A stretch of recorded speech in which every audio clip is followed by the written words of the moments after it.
I'm Russ Joy. You figured that out because you're smart. You're so incredibly smart. It's also the name of the show. Welcome in, everybody. I hope you're having a great day. Hope you're having a wonderful, what is it? A wonderful Wednesday. It is a wonderful Wednesday today. I lost track of the days. I'm not concussed or anything. I fell while shoveling ice out front today. I did.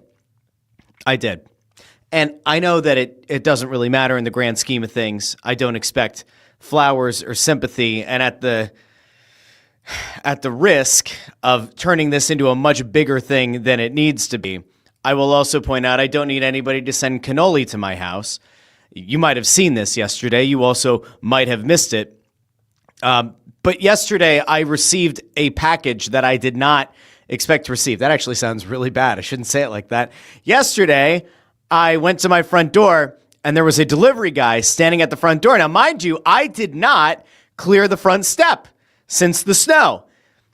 And so I wouldn't expect anybody to show up at my house with a delivery.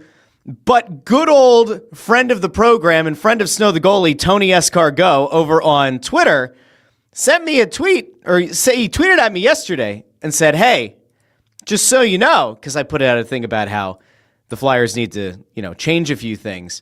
Tony Escargot tweeted the following: as a show of faith to the only man in the Flyers press that questions the front office and the direction of this team, Tony Escargot has sent Joy on Broad to cannoli. Russ, they'll be at your house between 12:55 and 1:05 p.m. Please confirm with photos once cannoli have landed. And I thought, surely that's a joke. It wasn't, because he then sent me a follow-up from Rocco's Pizza in Phoenixville, at which point I said, oh man, I have lots of questions, but okay. And then, believe it or not, cannoli showed up to my house. So cannoli came from Grubhub. Now I have to tell you, a very kind gesture by Tony Escargot, friend of the program. I will simply point out, though, that if you ever feel so moved by the Holy Spirit to send cannoli to my house, we should probably better think out whether or not there has been a snowstorm or not. Because when the guy showed up to my house, you have to remember, this delivery guy probably thought, this Russ Joy guy is a total asshole. Who orders 2 cannoli in the middle of the day in the midst of, the roads around here still aren't that great? I got to the front door.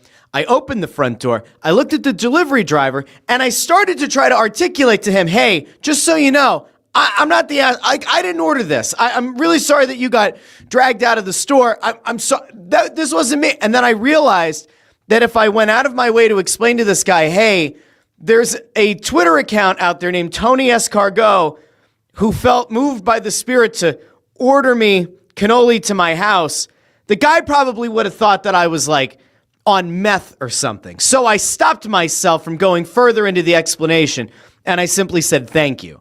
Now, did Tony tip? I have no idea. I hope Tony did tip, because the driving conditions yesterday weren't great.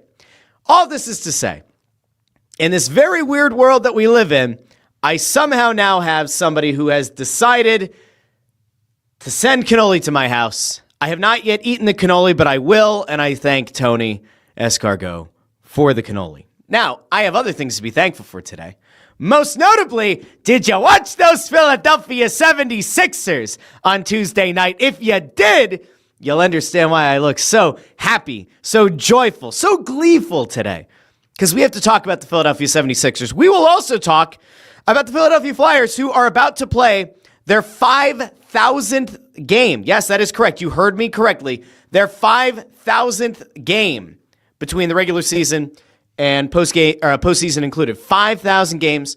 We're going to be diving into that later tonight on Snow the Goalie. If you're in the general Malvern area around 6 o'clock tonight, come out to the Chickies and Pete's in Malvern, Pennsylvania. It's a great location, great spot. Ant and I will be out there. We may have a guest on. Our Phantoms guest that we were supposed to have, because of the snow, things got adjusted a little bit.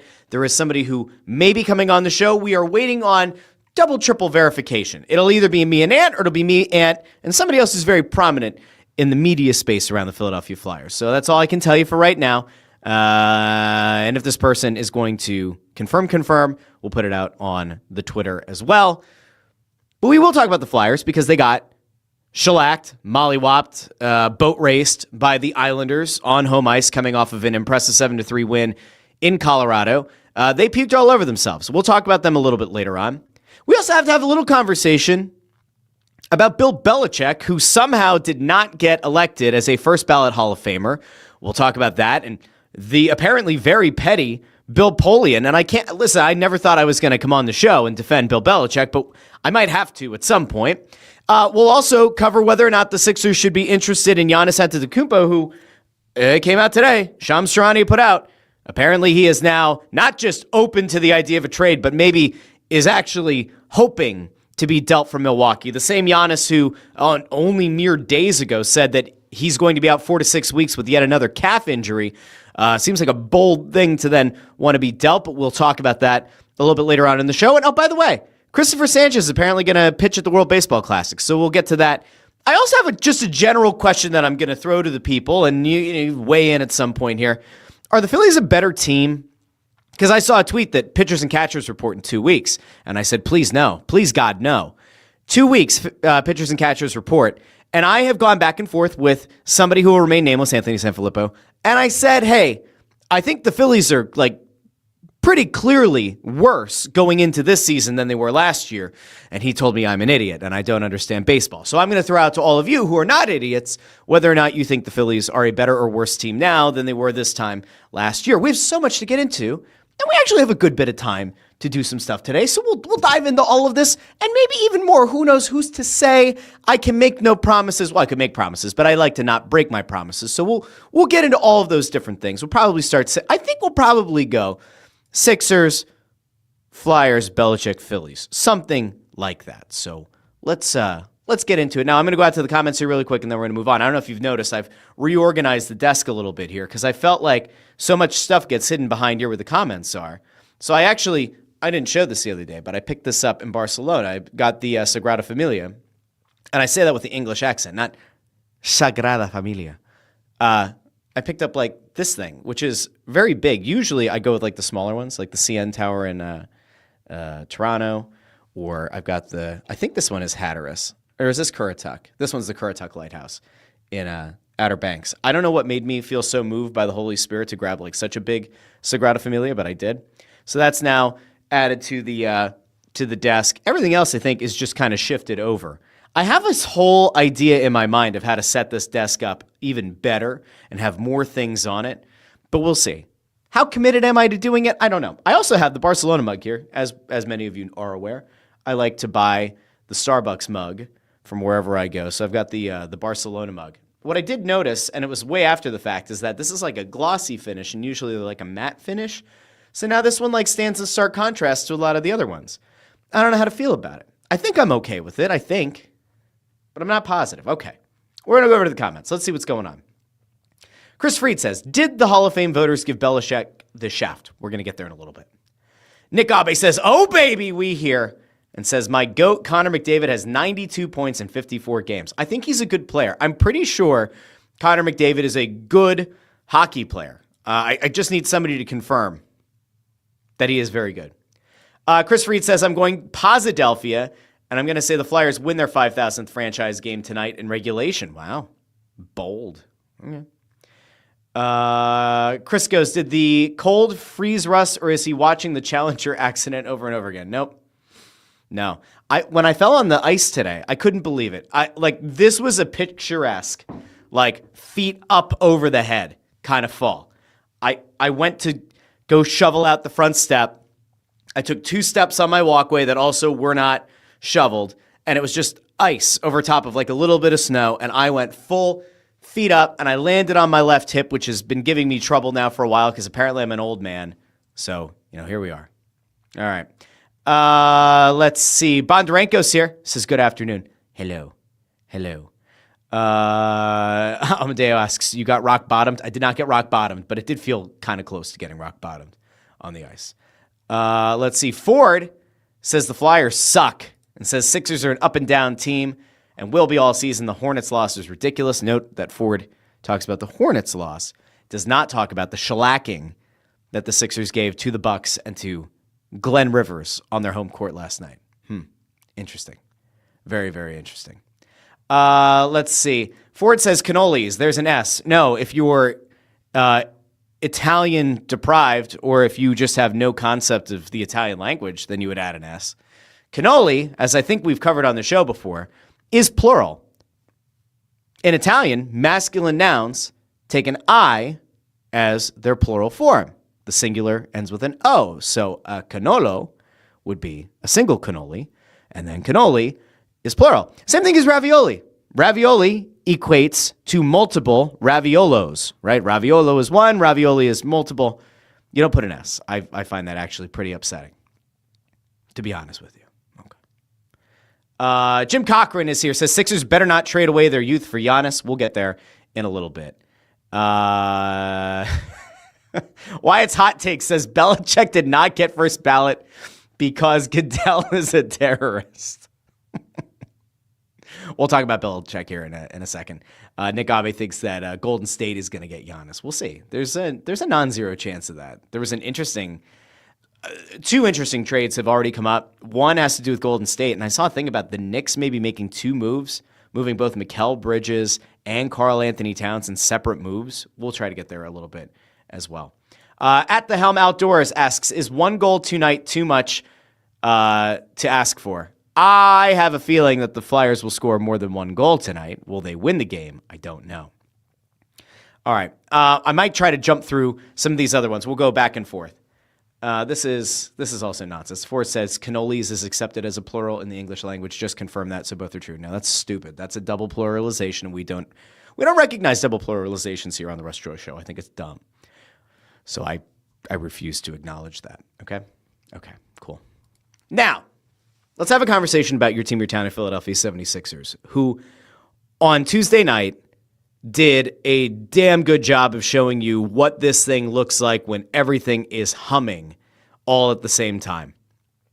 We got to finally see on Tuesday night what this thing could theoretically look like in a playoff series if everyone is healthy, if everyone is available. And I know it's a massive caveat, and I know it feels like a broken record to say it again and again. But man, Joel Embiid looks so much better physically than he did early this season. He looks as good as he has looked in, 4 or 5 seasons. He physically might not have the explosiveness that he did 5 years ago or during his MVP season, but man, he looks so much better. He had an alley-oop last night. After the game, he was asked about it, and he was like, I'm not real good with the alley-oops, but I got up there. And it was like, that was great. Good job, Joel. Good job.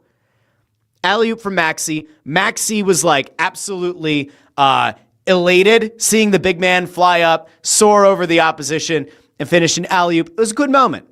This is the whole thing, is that like in the midst of Embiid going through this real roller coaster of emotions the last few years, Maxey going to the next level and Maxey becoming a legitimate standout star player who has that infectious positivity, it really does kind of help take your mind off of Embiid and everything that you need Embiid to be for this team to be the best version of itself.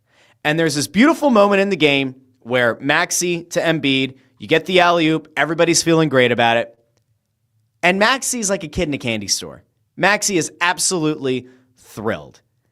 And that kind of joyful exuberance is the thing that you look for as a fan. And post-game, he was quoted as saying, he was asked post-game, I think it was by NBC Sports. They asked, when's the last time you saw that from Joel? And I think we should be able, we're not going to play the video, but we'll play the audio. I think we should be okay to play the audio. If not, YouTube needs to kind of like rein in the negativity, we'll call it. But let's go over here really quick to Tyrese Maxey. This is Maxey post-game on Embiid. I think I have to, let's see, can I do this? We'll do this. We'll do this, and then we'll do this. All right, here we go. This is Maxey post-game about the lob to Joel Embiid. I got to go back to Joel, though. 24 points in the first half. The alley-oop, when's the last time you saw that from him? My second year, 4 years ago. That was, I told him before the game I was going to throw him a lob, so that was kind of cool. It's a really cool moment. I know that it doesn't really matter. In the grand scheme of things, who cares? It's an alley-oop. If you are in a totally different market, you probably look at it and say, this is genuinely stupid. Why is this jamoke talking about an alley-oop as if the Sixers won the NBA Finals? It's about what it means to the player, what it means to the team as a whole. Embiid physically looks so much better than he did early in the season and the past few. he even said post-game, he was interviewed about it, and he said that this is the best he's felt in a really long time, and that you don't take these games for granted.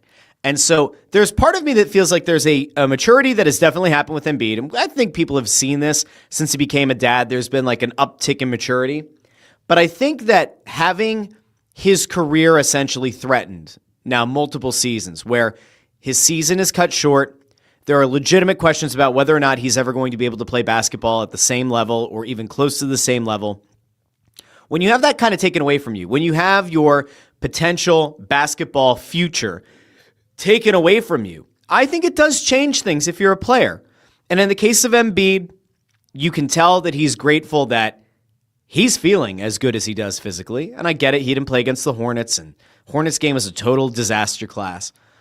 But against a Bucks team that is missing Giannis and is still a relatively competent team, all things considered without Giannis, to go out and have the kind of game that Embiid did is huge.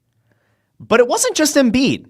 It wasn't. Like on Tuesday night, we didn't just see Joel Embiid go out and dominate the Bucks. I mean, he did. I mean, the first half from Joel Embiid was incredible. I think he had 22 points at the break. Overall, on the night, he finishes with 29 points. Yeah, it was 22 points at halftime. He played a sensational game. 29 points, 9 rebounds, 5 assists. He had a steal in there as well. Embiid looked like Embiid. But that wasn't the guy, interestingly enough, who stood out the most. And it also wasn't Tyrese Maxey, who had 22 points of his own, shot 9 of 19 from the field. No, not Tyrese. Maxey struggled from beyond the arc, only 2 of 8. But it was Paul George. And there's part of you that, even if you are a Sixers skeptic, has to sit back and just take a real quick look at how Paul George was able to take over the game late in the second half, put the team on his back multiple possessions in a row, and just drain 3 after 3 after 3. Now, he had a heat check from like the inside, like the left hash, and he missed that one. So yeah, you got to do a heat check if you're Paul George. 32 points on the night. Shot 9 of 15 from beyond the arc. 9 of 15 from beyond the arc. You want to know how good Paul George was feeling? 15 three-point attempts. Hit 9 of them. Good on him. Had 5 rebounds, 5 assists, and 2 steals to go along with it. And I will point out the same thing that I've largely pointed to this season when he is in the lineup. Even when you get to the end of a game and you look at the box score and you say, all right, Paul George had 9 points or had 11 points and didn't shoot the lights out. His defense is where I think you see a very consistent player. Yes, night in and night out, his shot attempts are going to vary. His rebounding is essentially going to remain about the same. His playmaking ability, his assists that he's able to put up, that'll remain relatively consistent. But his defensive play, deflections, steals, are just a couple of metrics that you could take a look at. But Paul George looks like he is continuing to get better and better and better and settle into the season as well. Now, one of the beautiful things that you saw last night, Paul George in a spot-up situation. Paul George in a catch-and-shoot situation, doing what he needs to do. But the other element to this is the thing that we've long talked about. Paul George at his size can handle almost as well as just about any guard in the league. This was always a thing that was, massive when he first started in the league with Indiana. You would look at a guy of his size, and his handle was significantly better than forwards his size. Now, I'm not saying that Paul George has the handle of Kyrie Irving, right? That would be lunacy. But Paul George has more than enough ability to initiate the offense. He has more than enough ability to beat a defender on the ball. Paul George has the ability right now, even on Tuesday night, you saw it, the ability to slash if he wants, the ability to throw a defender off balance, step back, pop a 3 in his face, hit a mid-range jumper. Paul George looked exactly like what I'm sure Daryl Morey expected to get, was hoping to get out of Paul George. And remember, the guy has figured out a way to sort of settle into a role. Now, admittedly, in the second half, he had a moment where you could tell he wanted to take over the game. Hence, his shot attempts were up. Hence, he had the second most shots on the team all night. You can roll with that. You can. You can absolutely give Paul George a little bit of extra runway to find a scoring touch. And he did. For as great as Embiid was in the first half, I would argue Paul George was as good or better in the second half. That is the beauty of having those two guys in the lineup. Now, do I think that there's a scenario here where you are going to see a Sixers team make it into the playoffs and you're going to see a steady dose of Maxey, George, and Embiid all pacing relatively the same throughout the entire course of a game? No, I do think that what you will see is moments in games where Embiid will take over. You will see moments, hopefully like last night, where Paul George will take over. And then, of course, Maxey will be the one guy who really is the consistent for this team throughout the game, just because the ball's in his hands more than anybody else's, because of his ability to get to the rim whenever he wants, his ability to hit a spot up three, all that's great. Now, you want other positives, I can give you other positives. We talked, it was either on Monday or it was last week, about Jared McCain, and that McCain was getting sent down and that he hadn't been able to find his shooting touch. He had some extended minutes against Charlotte, where it felt like maybe things were starting to get a little bit better. McCain last night played 24 minutes. He shot 6 of 8 from the field, including 5 of 6 from behind the arc. 5 makes on 6 attempts from downtown. If Jared McCain is going to be a piece of this puzzle going forward, which obviously the Sixers hope he will be, that's it. He had multiple catch and shoot opportunities last night. From the wing, I think a couple from the corner. McCain looked really good. He even had a few moments where he was able to slash to the hoop. Now, the explosiveness and the quick twitch of it all that McCain had last year, that still has not returned yet. I don't know if it will this year. I think he's stylistically got to play a little bit differently this year. I think that a full offseason of health and conditioning, next year I would expect him to look more like the rookie year Jared McCain. But man, if you can have a guy who can give you 20 plus minutes off the bench, and maybe doesn't give you 17 points on 5 or 6 from beyond the arc, but like a guy who can come in, hit 3-4 threes on like 6-7 attempts, you feel pretty good about it. That's a valuable piece. That's a useful piece.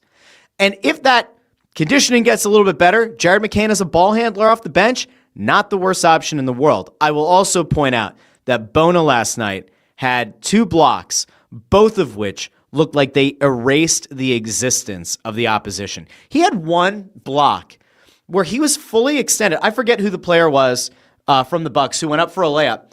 And the hand is coming up and the ball is just about to leave his hand, right? About shoulder height. And Bona already has his arm fully extended and he's got like a fingertip to the ball before the guy can even release it. I mean, like, eviscerated this guy. Wiped his existence off the map. It was incredible. You put all that together, and you look at last night, and you see like VJ Edgecombe didn't have like a massive game, but Edgecombe went 3 for 3 on his attempts from beyond the arc and had 12 points on the night, had 8 rebounds and 7 assists and a steal and 2 blocks. And you go, yo, VJ Edgecombe, a nice game out of the rookie. You're not going to expect VJ Edgecombe to be a 25 point per game producer each and every night. But his ability to play off of Paul George, his ability to play off of Joel Embiid and Tyrese Maxey, he's a perfect fit with those guys. I got to tell you, when Maxey threw the lob to Embiid and they're running back down the court, you see Paul George in the frame, you see VJ Edgecombe in the frame. And it reminded me of that picture earlier in the season when the 4 of them, I think it was Maxey, was the one who put it on Instagram of the 4 of them on the court together. And like, I think if we're all honest and if we're being fair, this is maybe the best group of 4 the Sixers have had in a really long time. I mean, the best comp, I guess, would be when you had Simmons playing at a high level. You had Ben Simmons, Joel Embiid, Jimmy Butler, and Tobias Harris. Those 4. That was a good 4. Now, I was never high on Tobias Harris, and Ben Simmons certainly had his shortcomings. There's an argument to be made that this group of 4 might be the best group of 4 when they're all available. Is this the best 4-pack of players to take the court for the Sixers this decade? Is there a group that was better than this? All right, like even if you wanted to say, hey, take Tobias Harris out and it's Simmons, Embiid, Jimmy Butler, and JJ Redick, you could probably try to do that. Is that group better? Maybe. Like, maybe that's your closest comp. You guys let me know in the comments. So I would like to know. I'm very interested. Big win. 17-point win at home by your team, your town, your Philadelphia 76ers. Good to see. I'll go out to the comments. I see Ford's commenting a lot, so I assume he's taking a pee in the Cheerios of the Sixers game last night. That would be my guess. I'm pretty sure I'm going to be proven right. I'm almost positive that's what's going to be. Oh, here we go. You can't get too excited about a Bucks win, dude. Did you forget the Hornets loss? Up and down team. I can get excited about a win over the Bucks. That Hornets loss was weird. 3:00 game on a Monday. Odd. Sixers no-showed. Embiid wasn't there. It was a bad game. Maxey didn't have a good game. It was just a bad game. Sometimes you just throw the film out. Chris Freed asks, what photos does Doc Rivers have that enables him to coach in the NBA? I don't know. I really don't know.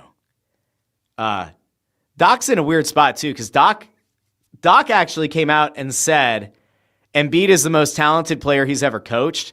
So then, like, you immediately start thinking, all right, Doc coached. Did he coach Kawhi with the Clippers? I honestly don't remember. No, Doc was there when Chris Paul was there and Blake Griffin. He coached Paul Pierce. He coached Kevin Garnett. Now, it wasn't the peak Kevin Garnett that played for the Timberwolves. That's over on this poster down here. Can't really see him behind the mic stand. There he is. Coached Ray Allen. He currently coaches Giannis, who apparently now wants out. I thought it was really interesting that he said Embiid is the most talented player he's ever coached. I didn't know what to make of that. I thought it was very, very interesting. Let's see. Jim Cochran says Embiid looks great. About time for another broken cheek or something. Well, hopefully not. It would feel really good to see this get better. All right. Let's see. Nick Abe says every team has games like the one against the Hornets. I mean, it was bad. It was a really, really bad team, but you know. Chris goes, the Bucks are 18-27. You call that competent? Do you work for the city and snow removal as well? By the way, the city, I have not been down into Philly since the storm. I have gotten reports that the city is a total disaster class. There's a clip going around of this older lady. We're going to call her an older lady. We're going to call her an experienced lady. She has plenty of experience in her life. She's not young. She's not 20. I think she looked like she was probably in her late 50s, early 60s. And she was complaining about how their street hadn't been plowed. And the guy's sitting there. The snowplow's sitting there. She's complaining about it. And then he drives by and she's like, thank you. And then she takes a shot at Mayor Sherelle Parker. She's like, what did she say? Like, tell Mayor Parker to take her wig off and come out and shovel and help the people of her city. I was like, oh my gosh. We're doing like wig shots now? Woof. Woof. All right. Ford says, here's the nuanced truth. The Sixers at times look good, and at other times, I wonder about Nick Nurse and the team's motivation. It's weird, but it's true. In the East, they will make the playoffs. I'm not sold on Nick Nurse as a coach. I do want to be really, really fair there. I am not a big believer in Nick Nurse. I don't think he's nearly the coach that some people thought he was. I think that anytime you have prime Kawhi Leonard, it helps a lot. I'm not exactly sure that he's an inspiration to the guys on the bench. Make of that what you will. Christopher Ward says, great to see Jared McCain have a productive night as well. I agree. It was good. Let's see. I see some stuff coming in about the Flyers. We'll get there in a second. Chris says, Sixers are on pace to win 44 or 45 games. Russ is harping like they're winning 70 this season.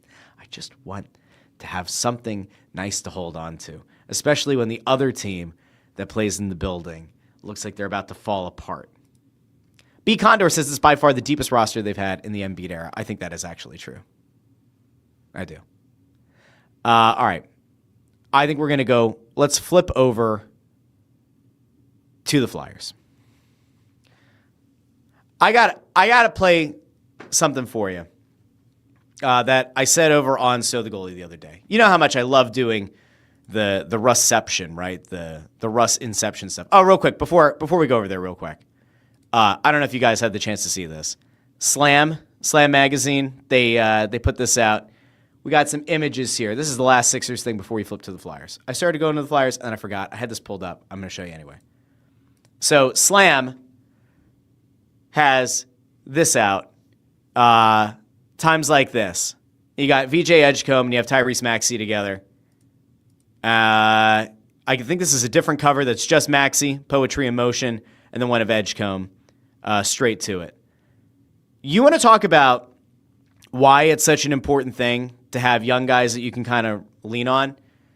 While everybody's getting themselves kind of worked up about can Embiid stay healthy, can Paul George stay healthy, the one thing that's odd and interesting and also nice about the Sixers team is you do have that old guard, and Embiid is averaging, I think, 33, 34 points per game in his last 5 games. You see Embiid and Paul George take over a game like last night, but then you know that you've always got Maxey and you've got Edgecombe. It's actually part of why I don't think that the Sixers should be in any way, shape, or form interested in Giannis. I forgot to bring this up. This is actually a somewhat related thing, so just really quick.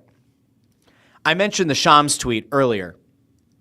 And if you're an NBA fan, if you're a Sixers fan, like a few years ago, hearing that Giannis was going to be available would have been like an immediate, oh, hell yeah, like what do we have to do? What do you have to trade? You wouldn't want to trade Tyrese Maxey, but other than that, you'd be willing to trade just about anything else. Shams put this out earlier. 2-time MVP Giannis Antetokounmpo is ready for a new home at the February 5th trade deadline or in the offseason as several rival teams make aggressive offers to the Milwaukee Bucks for him, and the franchise is starting to listen. Let's be clear about something. The Bucks have been listening the entire time. Anytime you have a good player, a great player, any kind of player of value, you're always listening. You might not have any interest in trading that player, but you would be doing organizational malpractice not to listen.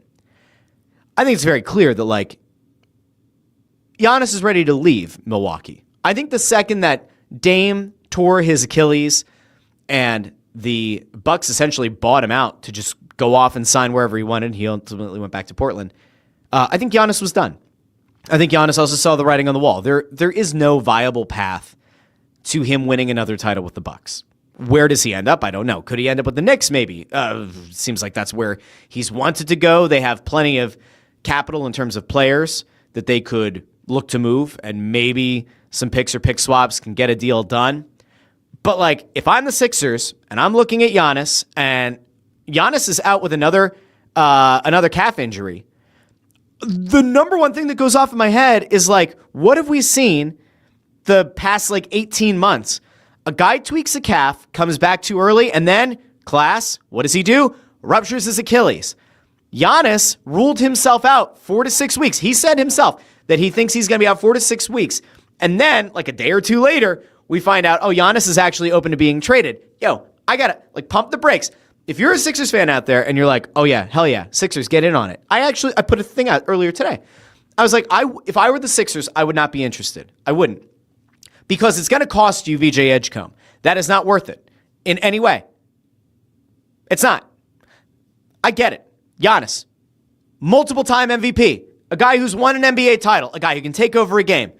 In theory, you should be all in on that. He's only 31. It's not like he's 34. I get it. I wouldn't trade VJ Edgecombe. What's the value? You trade Edgecombe and Paul George and maybe a pick or two to go get Giannis. We talked about the Bill Simmons proposal the other day. I would not do that. I don't see the value in doing it. I don't see the value of making that trade. Giannis and Embiid have some redundancies in terms of where they like to be on the court. I would not make that move.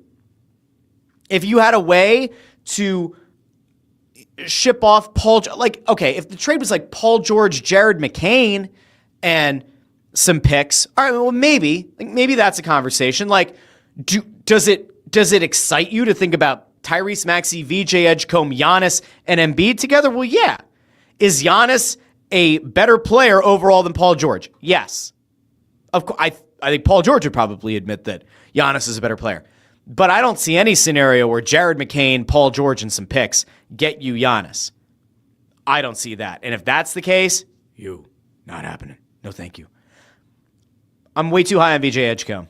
You need to have that fallback in case things do go sideways with Embiid and Paul George, that you have that backcourt of the future for a decade That's what you have in Maxey and Edgecombe. You don't just blow that up in the hopes of like going after the Eastern Conference in a down year for the conference overall. If you didn't have a buzzsaw coming out of the Western Conference, maybe it's a different conversation. I would not make that move right now. Okay. Now I'm done on basketball. Back to the Flyers. I had to put something out on Twitter because I put this out over on Snow the Goalie post-game the other night. Said it on Monday night. Flyers were coming off of a 7-3 win over the Colorado Avalanche. It was only the second regulation loss at home that the Avalanche suffered. So if you're the Flyers, you clearly have to build off that. They went 2-0-1. They had 5 points on the road trip, and they should be feeling really good about it. And you, again, just laid a biblical beatdown on the Colorado Avalanche. And so you came back, you came home. Islanders. If the Flyers had beaten the Islanders on Monday, they'd be level on points because they have a game in hand. They would actually be up. They would be in the playoffs because of point percentage. And instead, the Flyers didn't do that. Not only did they not win, they practically no-showed on Monday night. It was an embarrassing performance across the board. Now, I know that people like to get on Sam Ersson. I have certainly gotten on Sam Ersson this season. The first goal of the game. First goal. Puck gets dumped in. It's a foot race. 2 Flyers in the vicinity. Do nothing. They do not bust their ass getting back.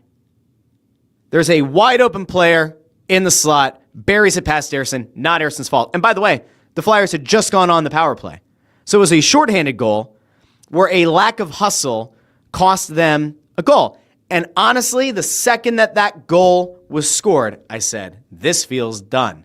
This feels like one of those games where you give up a really bad, stupid goal in the first period. And if that is going to be indicative of how the remaining 40 minutes in the game were going to go, they had no shot of coming back. Well, surprise, surprise, they didn't come back. They got embarrassed on their home ice. And while the Islanders are a good team, I wouldn't say that they are a great team. I wouldn't say that the Islanders are a threat to win the Stanley Cup this year, nor the Flyers. But you can't lose 4-0 on your home ice after a successful road trip and a big win against Colorado. So I went on Snow the Goalie postgame, and I had a moment. I always tell you guys, I am nothing if not fair. I try to be honest and forthright how I feel about these teams, how I feel about the Flyers, how I feel about the Sixers and the Phillies and the Eagles and the Union and everyone else. I admitted that I think I was wrong. And maybe I won't be wrong, but on Monday night, I decided to bare my soul a little bit. So we're going to go Russception here. We're going to have two of me, because apparently one isn't bad enough. We'll have 2 of me here for a second, because this, I think, will kind of set up where we need to go on the show today.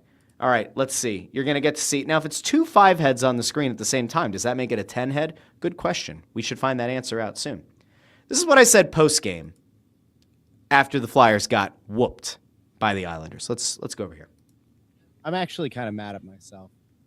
Well, for what? I fell into the trap for 41 games. I genuinely thought that this team had figured out a way to get over the inconsistent hump. Well, and that they were poised to make like not a legitimate playoff run, but like certainly to be very much in the mix and not on a collision course with a hockey purgatory. I thought we were past that. Well, there was this last few weeks. Thank God I was in Europe and I wasn't plugged into it, because I think I would have lost my mind fully. But to look at it now, to listen to the conversation we're having, I'm getting PTSD to the Dave Hackstall days, the Elaine Vigneault days, to some of the Torts days. I won't go back that far.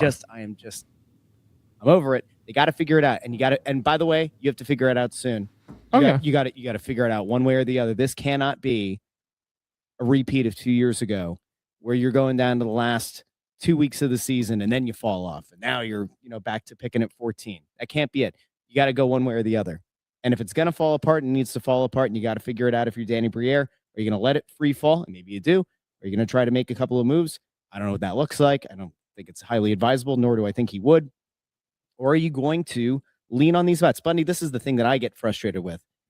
It's the same core. You said it yourself. It's the same core. It's a lot of the guys at the top that are the highest paid players that are expected to do better than this. At some point, they've got to get over this wild inconsistency. Grow the hell up. You're not 24 anymore. You don't have Claude Giroux and Jake Voracek and Wayne Simmons kind of taking some of the shots for you. Like, it's time to put up or shut up. I don't know who's going to be the one to like stand in that locker room and get these guys back on track. And it maybe seems a little bit overreactionary after a successful road trip. But man, a night like tonight takes all of the good feeling and all of the goodwill that I think they earned from the fans over the weekend. I think tonight just kind of wipes it out. Yep. I agree.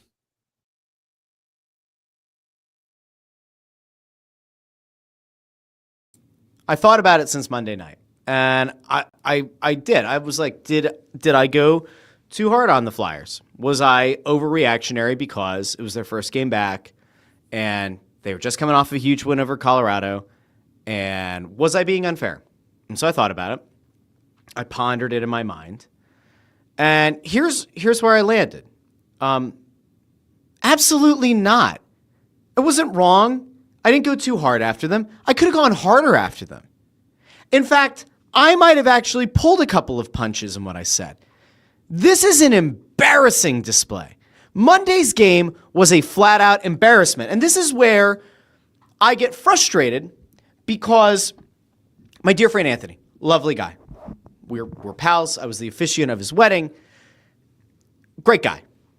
He's wrong. And I don't have a way to put it other than this.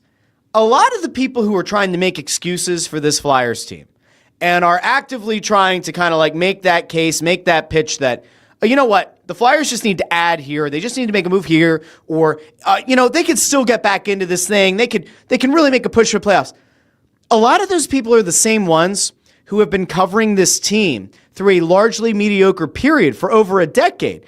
This shit doesn't work anymore. It doesn't.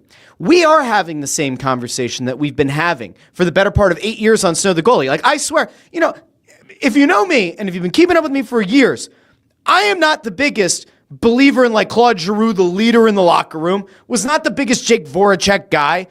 Loved Wayne Simmons. Wayne Simmons is a great dude. I'm willing to admit those guys, while leadership qualities may have varied depending on who you talk to, those guys aren't walking through the door. And it feels like the premium, and I'm going to put in quotes and italicize and bold and underline, premium, because I don't think they are premium, but the premium players on this team, they are not good enough.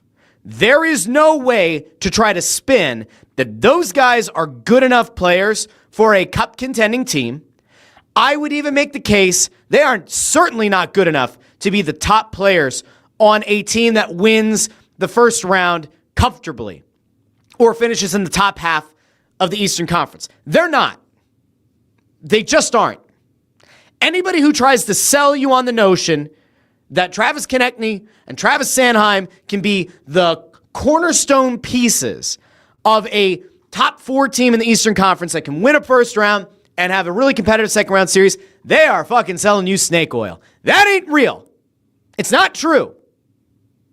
Now, I try quite often to allow a little bit of grace because there are certain things that are in the control of a front office and certain things that are out of control of a front office. I said at the time, I like Travis Konechny, the human being. I think Travis Konechny as a player is a good player. He's a good player. I don't think he's a top line guy on a cup contending team. He's definitely a top 6 forward. He's a good player, but he's not your best player. He's not close to being your best player or being the best player on one of those teams. He doesn't score enough goals. He certainly has some playmaking ability. He does put up a requisite amount of points where you go, all right, I think he's right now on pace for around 80 points, I think, give or take. And in a lot of seasons, you go, for the player that Travis Konechny is, 80 points is good. I was very vocal about the fact when the Flyers were kind of going back and forth, do we re-sign, do we extend, or do we trade? I was very much in the camp. Thank you for what you've done for the organization. Thank you for what you've done for this team. But it is time to jettison you to another team. It is time to move off of that guy, get back some quality assets, whether it's picks, whether it's young players, that can also become part of a larger trade for an even better player. That, to me, has been the biggest miss.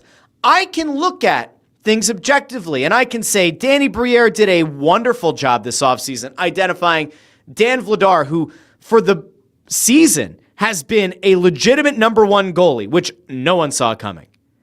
Christian Dvorak, you might not like the extension, but Christian Dvorak has worked out very well with this team. There were moves that he's made that you go, Danny Briere did a good job in the offseason. But he didn't trade Travis Konechny. That would have been a tear it down to the studs kind of move.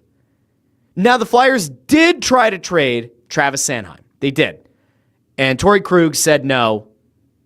And so Sanheim remained. I still think Sanheim can be a top pair defenseman. I think that even on a cup contending team, Sanheim can be a top pair defenseman. He's just your number two. He's not a number one defenseman. He's not a bona fide build it around him number one defenseman. I think he can be a top pair guy. I think he is. I think he's playing too many minutes. I think that's probably fair. Sanheim is being relied on too much. He's being relied on too much, just like how Ivan Provorov, when he was here, was being relied on to play too many minutes. Does that speak to the lack of defensive depth with this team? Maybe. It could. But the top-end guys, the ones who are getting paid the most money, are not good enough. And they have not played good enough. Sean Couturier, you will not hear me. I will not be one of these people who makes it sound like Sean Couturier is a plague. He's not. He's right now a 3C.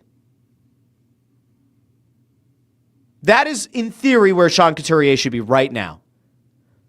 Very good guy. Good player. Was once a Selke winner.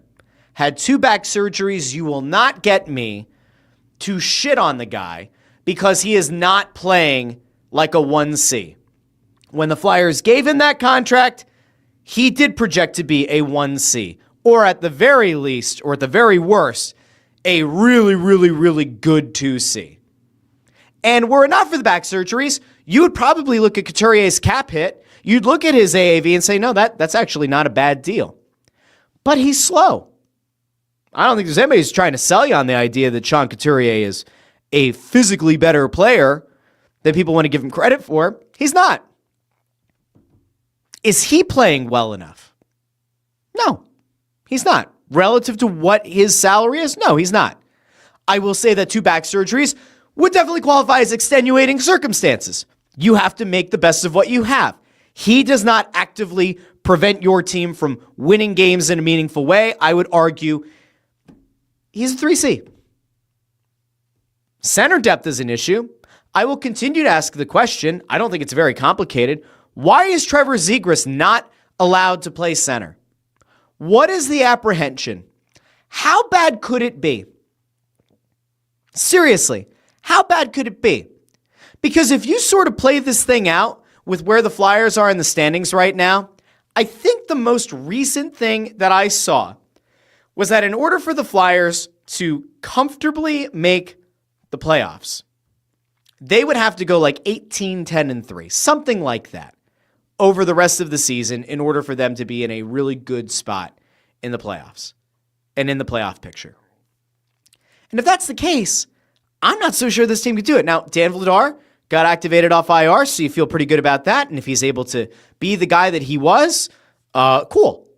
But that game against the Islanders was a 4-point swing. You went from potentially being tied on points and technically the third team in the Met to being on the outside looking in. And don't look now, the Flyers, as of right now, as of Wednesday, are 8 points behind the Boston Bruins. Now, they have 3 games in hand on the Bruins and 2 games in hand over the Canadiens, who also have 65 points. But you are 8 points back in the wild card.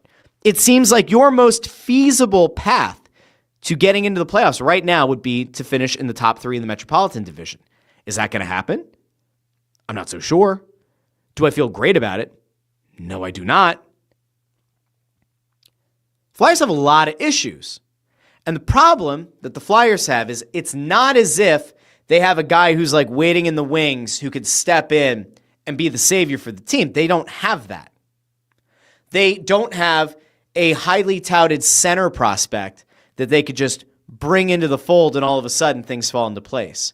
They don't have a number 1 defenseman in the wings, like a Schaefer, like the Islanders have, that they could plug into the lineup and all of a sudden it has a positive cascading effect. They don't have that.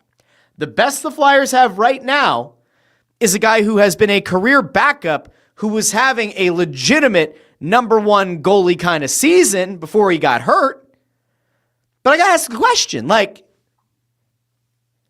if the entire strategy for making the playoffs is hoping and praying that this guy who had never played more than 31 games in a season, who's largely been a backup, if your hope and your prayer to make the playoffs is that that guy carries you to the playoffs, have you really gotten better?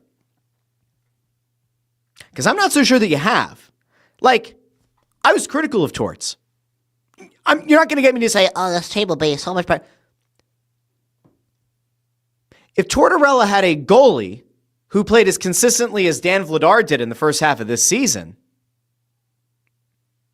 I tend to think that this team would be higher in the standings.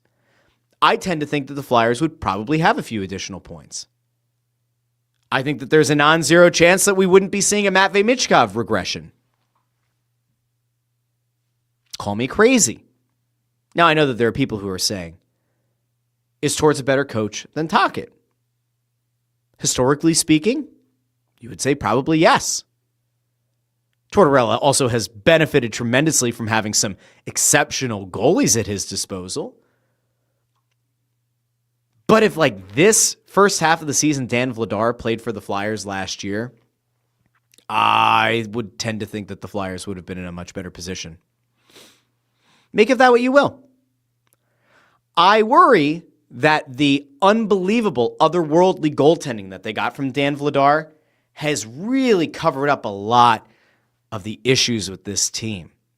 There's that old adage of putting lipstick on a pig. I'm not saying the Flyers are a pig, but I am saying that they maybe live in a barnyard were it not for Dan Vladar. To put into context, right? He did have a couple of things that went sideways on him before getting hurt. But even as of today, he's 11th in the NHL in goals against at 2.46. He's tied for the most wins, I believe, in the NHL, 17th most wins in net.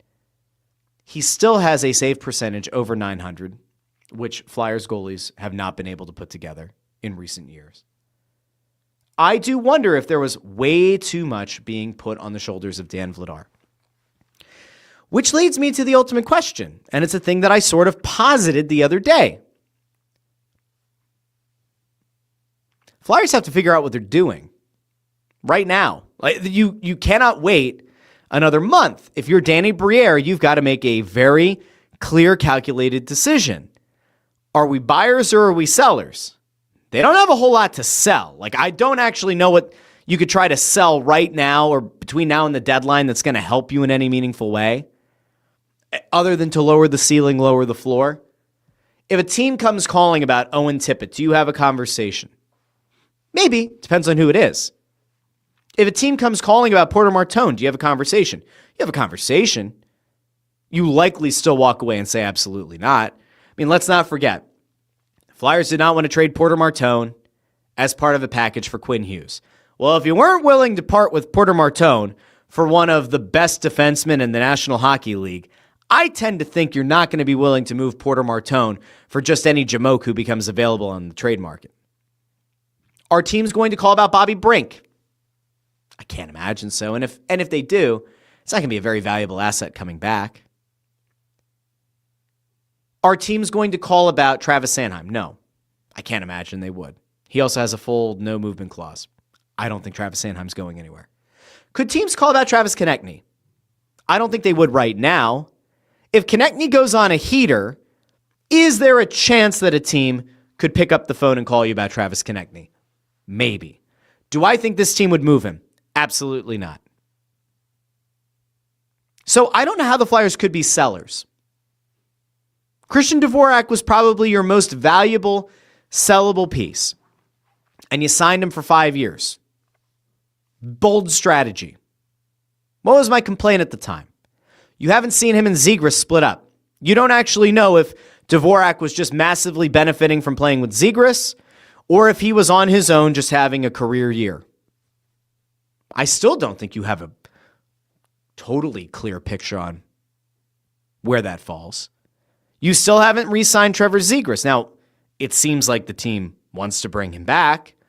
It seems like the player wants to be back, and he's going to be a restricted free agent, so chances are he will be back, but he remains unsigned. So for all the people who are saying, sell, sell, sell, my simple question is, what exactly are you selling?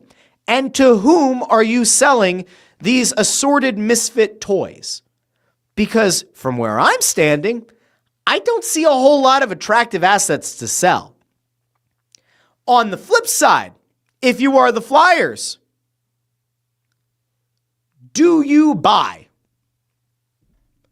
What are you buying? And is it a long-term piece or a rental? Because to my knowledge,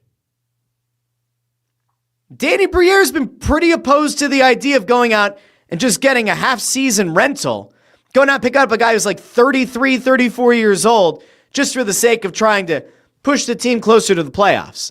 I don't see that happening. I could be wrong. I don't think I am, but I could be wrong. So if the Flyers can't sell because there's nothing to sell, and if the Flyers aren't really going to buy because there's not a lot to buy and the prices are going to be prohibitive, then what exactly are the Flyers? If you can't buy and you can't sell, and you are a mediocre at best team when you don't have a career backup playing like a top 10 goalie in the league, what exactly are you? You are a team stuck in hockey purgatory.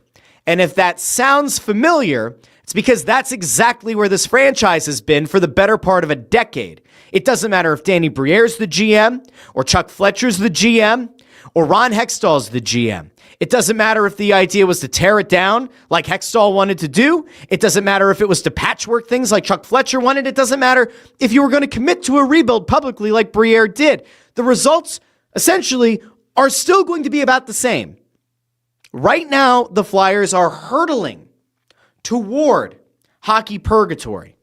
The only hope they have right now is that a career backup goalie who played like a top 10 goalie the first half of the season is somehow going to lift them on his shoulders and carry them into the playoffs. That's it. That is the only feasible way to make the playoffs.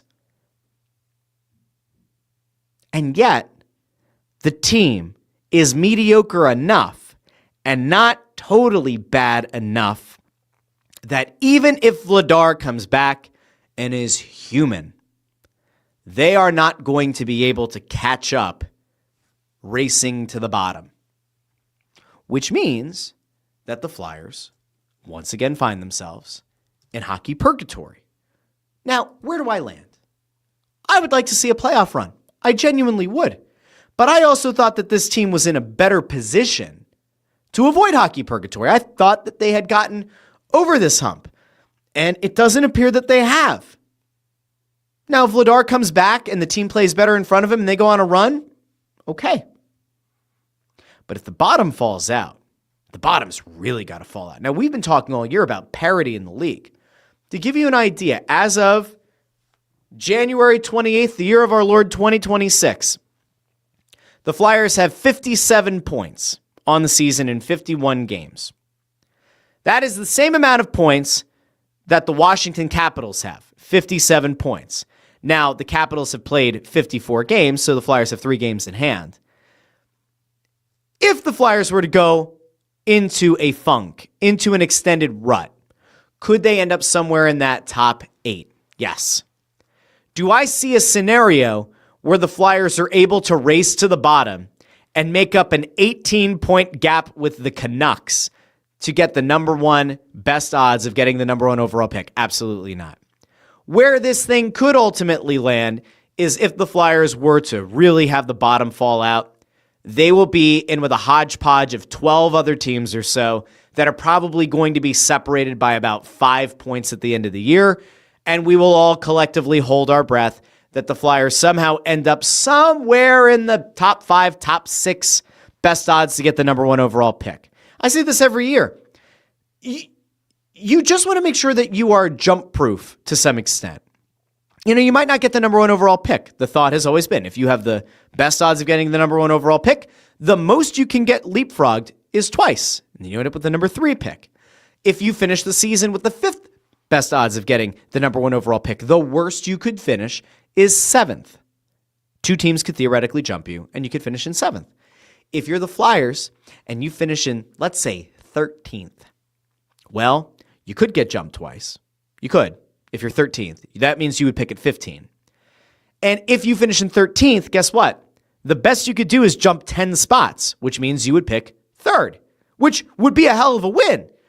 But teams jumping 10 spots doesn't happen much. That's why last year when it happened with the Islanders, it felt like an absolutely insane occurrence. It doesn't happen very often. All of this is to say, I am deeply concerned about the Philadelphia Flyers. And I am disappointed that we are 51 games into a season and the Flyers are still hovering in that hockey purgatory phase. And it just doesn't feel like they're going to get a declarative decision either way. That they're going to go on a heater and make the playoffs, or that the bottom is going to truly fall out and they're going to end up somewhere in that 7th, 8th best odds of getting the number one overall pick. Which means that if things remain the same, you will probably look at the Flyers picking somewhere between 14 and 16. And that is not where you find generational talent. And that is where you end up having to hope that your scouts are right and that you don't end up passing on, Steve Buyam for Jetlachenko. Okay. There's the Flyers. We talked about the Flyers. I see a lot of comments over in the comments section. I appreciate each and every one of you. I don't think I can get to all of your comments right now. And I did see, by the way, Amadeo said that apparently they are raising the ticket prices for the Flyers this year. They're raising season ticket prices. Okay. They stayed even for a while, and now they're raising season ticket prices. This is probably not the best time to announce that you're raising season ticket prices after getting mollywopped by the Islanders on Monday. But, I'm just a guy. I just talk into a microphone. What do I know? Cool. All right. That's the Flyers. We talk Sixers. We talk Flyers. Really quickly, very brief thing to touch on here for a minute. Christopher Sanchez apparently has kind of gone back on what he was going to do. Originally, he said he wouldn't pitch in the World Baseball Classic. He is going to be pitching for the Dominican Republic in the World Baseball Classic. That news broke yesterday, so I don't know how to feel about it. Aaron Nola is going to pitch for Italy. Now Christopher Sanchez is pitching for the Dominican Republic. I don't necessarily think it's the worst thing in the world. I do worry just about meaningful innings being thrown. And the one thing the Phillies cannot have happen is an injury to Christopher Sanchez. It would be catastrophic, which leads me to the conversation I had the other night with somebody who will remain nameless but is named Anthony Sanfilippo about how I think that the Phillies are a worse team going into this season than they were last year.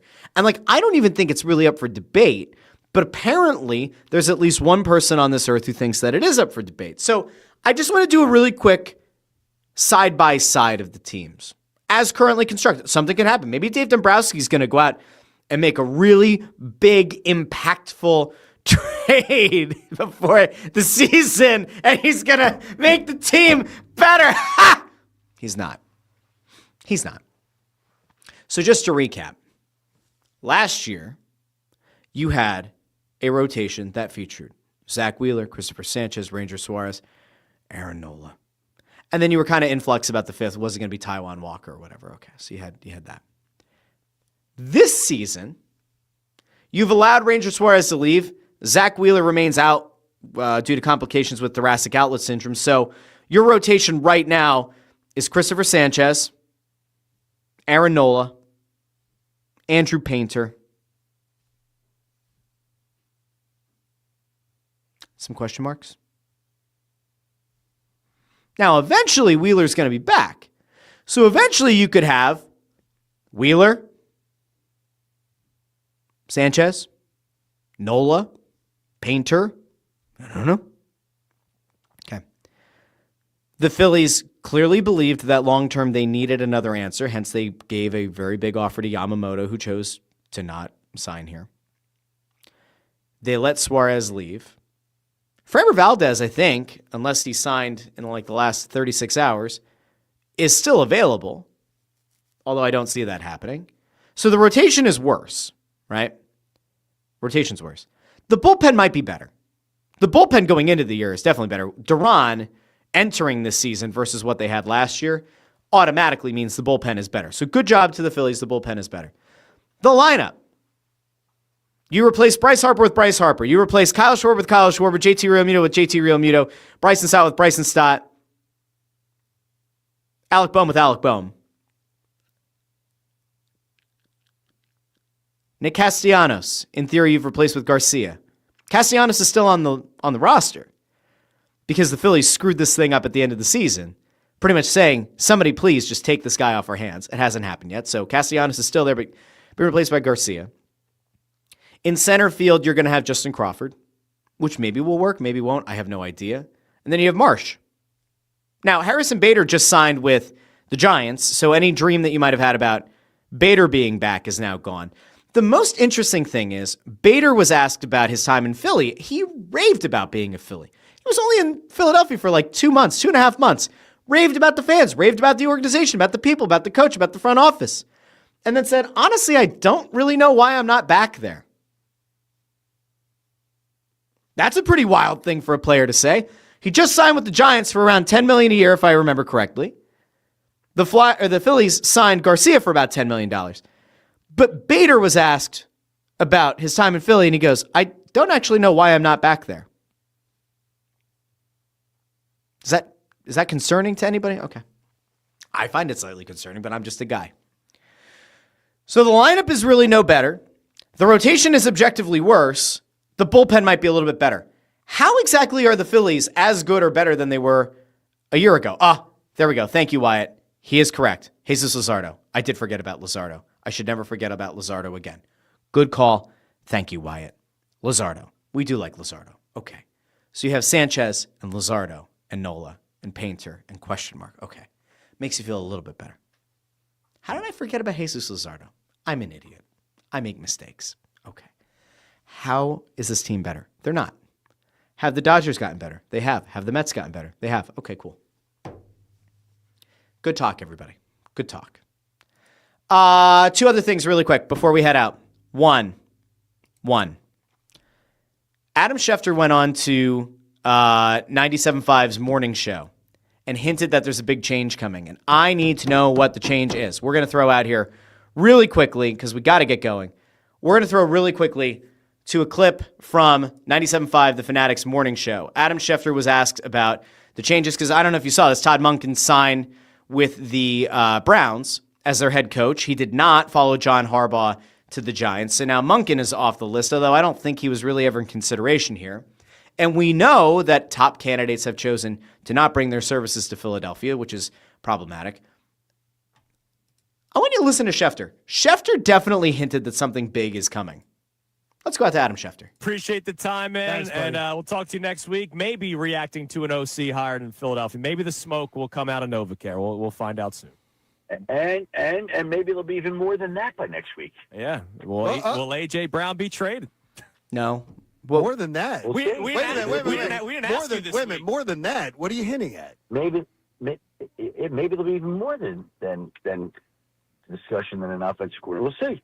All We'll see what right. happens here in the next All right. week. I'm liking this. antennas This is are the up, part where you Shefty. have- Antennas this is are the up. part where you Thanks, have a man. good We'll talk to you follow-up. next week. And then you say, Thanks, guys. thanks, we'll talk to you next week. Hello. How about a little follow-up there? What does more conversation have to... Are we talking about a new stadium? Are we talking about a Fangio retirement? Are we talking about a Stoutland retirement? Are we talking potentially about a new head coach? I mean, let me ask you a question here really quick. Do we think that there's a chance that Nick Sirianni is going to be let go as head coach? I think if he were going to, it would have happened already. They've interviewed a bunch of guys for offensive coordinator. Ross Tucker was over on WIP's morning show today, and he said they're essentially getting free consulting when it comes to offensive coordinator. I just have a lot of questions. I have no answers. I do want to know, though, like, what exactly does more coming out of NovaCare mean next week? Could it be the head coach? I'm not sure. Here's one thing I am sure of. This is the last thing for today. Bill Belichick not getting elected into the Pro Football Hall of Fame is nonsense. I get that Spygate happened. I get that Deflategate happened. I am not a Bill Belichick fan by any stretch of the imagination. But a man who has won as many Super Bowls as Bill Belichick did, not getting into the Hall of Fame feels absolutely ludicrous. And one of the wildest, weirdest things to come out of this is there is a belief that Bill Polian, who was previously an executive with the Colts and others, and was a key rival to Belichick's Patriots, that Polian might have been in some way, shape, or form responsible for a smear campaign against Belichick, trying to convince other voters to keep him out because of the cheating scandals. And this is the wildest part, and this just came out a couple hours ago. Polian had initially pushed back on this narrative that he was anti-Belichick. He was asked if he voted for Bill Belichick for the Hall of Fame, and he said he, quote, could not remember with 100% certainty, end quote, if he voted for Bill Belichick as a Hall of Famer. If you believe that I don't quite recall if I voted for Mr. Belichick for the Hall of Fame. If you believe that, you will believe anything. That is insane. Again, it's entirely possible that Bill Belichick cheated his way through a Super Bowl that cost the Philadelphia Eagles the first Super Bowl in their franchise's history that could have fundamentally altered whether or not Terrell Owens stays as a Philadelphia Eagle. And yet I have to look at it and say, Belichick is one of the greatest coaches of all time. He could potentially be considered by many the best football coach of all time. He's not a first ballot Hall of Famer. Interesting. I think it's an absolute sham and a joke, but I'm just a guy. All right, I'll be back on Friday here at the Russ Joy Show. Don't forget, if you are in the Malvern area on Wednesday night, 6 o'clock, we will be at the Chickies and Pete's in Malvern. Come on out, talk some puck. Until then, you can catch up on this show on YouTube, Facebook, X. You can find it in the podcast feed on Apple Podcasts, Spotify, Pandora, Amazon Music, wherever you get your podcasts. I will be back on Friday here with the Russ Joy Show. Until then, this has been the Russ Joy Show, and I've been Russ Joy, but you knew that already because you're smart, and that's also the name of the show. Have a wonderful Wednesday, everybody. I'll talk to you on a fantastic Friday here on the Russ Joy Show. Bye now.